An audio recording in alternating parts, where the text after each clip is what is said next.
funky wop, wop, wop. That's the wop, wop, wop. That's the wop, wop, wop. That's the wet, now make it rain. What the f*** are you people doing?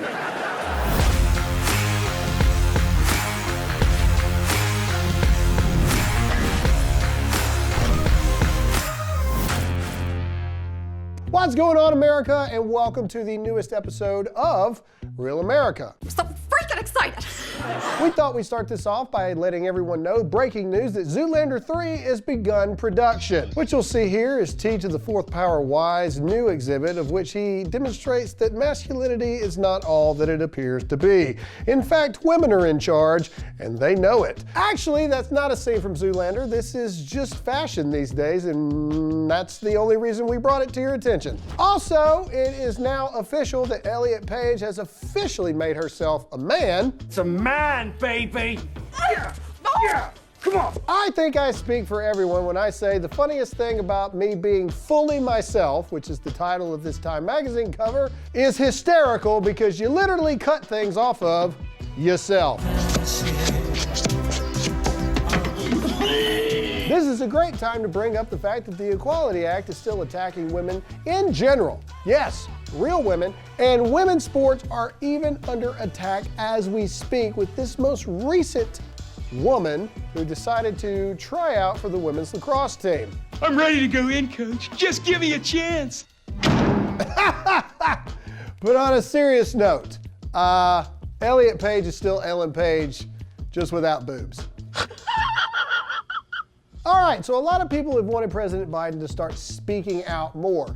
A lot of the media have had a lot of problems with the fact that he's not doing press conferences, which Jen Psaki has just announced that on March 25th, he will give his first press conference. I guess he needs a lot of time to prepare. Today, Junior? We decided to put an insider in the White House to see what it's actually like trying to prep President Biden for these things. This video is quite disturbing.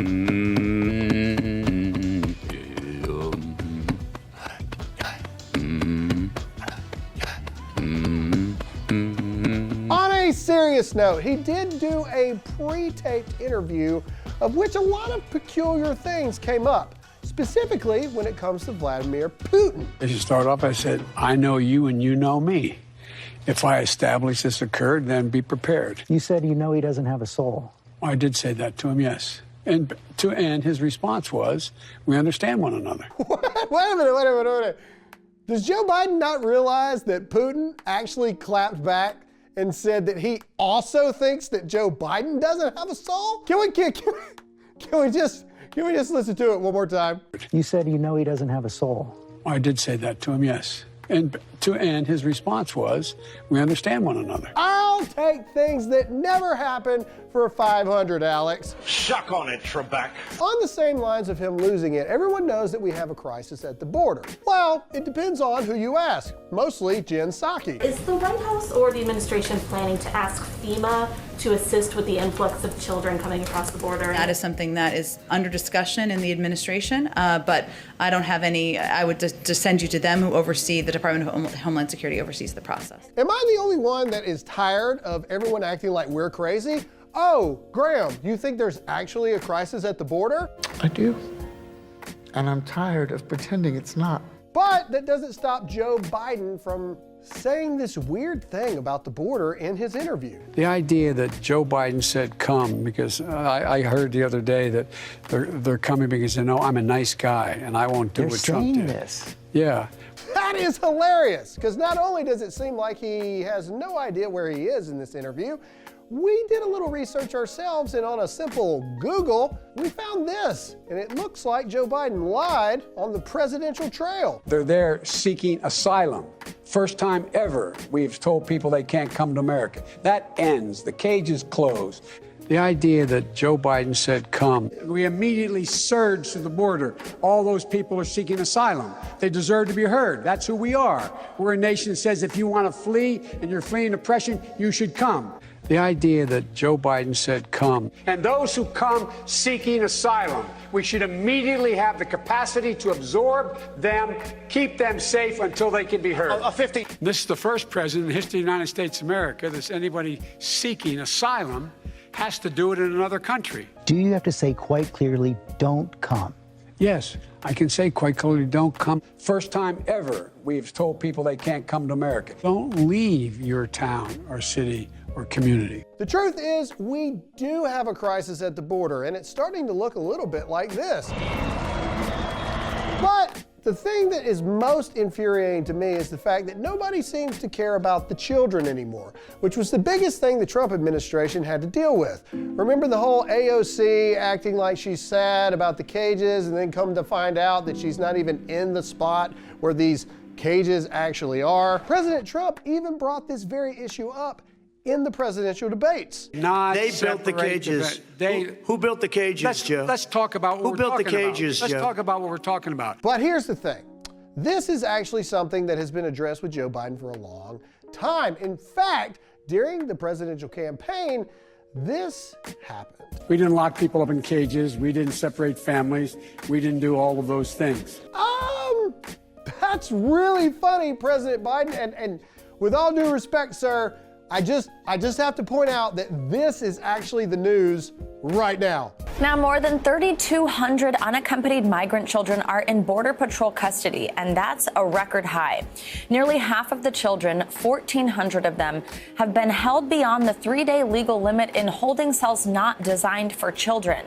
And despite the Biden administration's calls to end family detention, a senior border official says they're continuing the practice. Let's just close this out with this. You saw it at the beginning of the episode. We're going to show it again right here with no music this time. This is actually Cardi B performing the #1 song in America, WAP, which stands for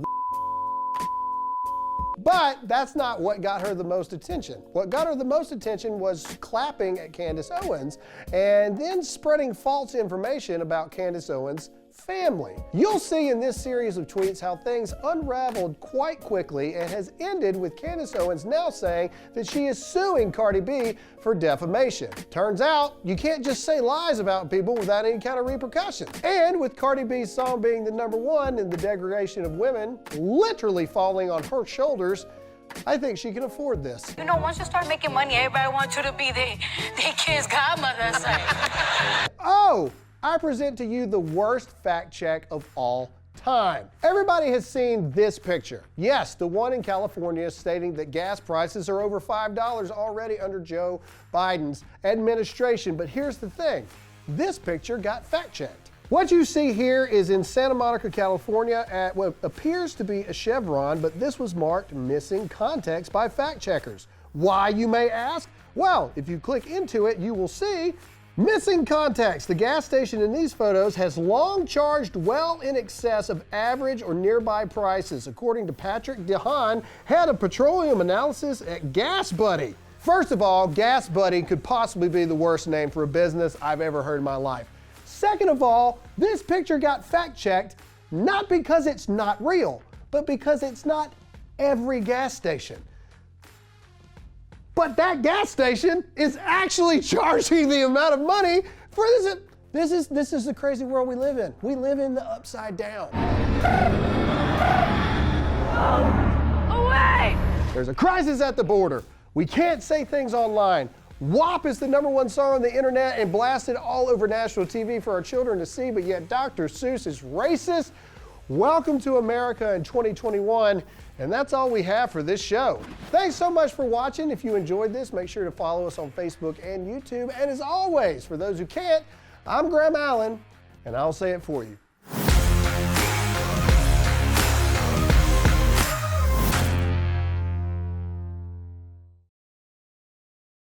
What's up, guys? Graham Allen here. If you liked the video you just watched, be sure to subscribe to the official Turning Point USA channel to keep up with everything we've got going on now.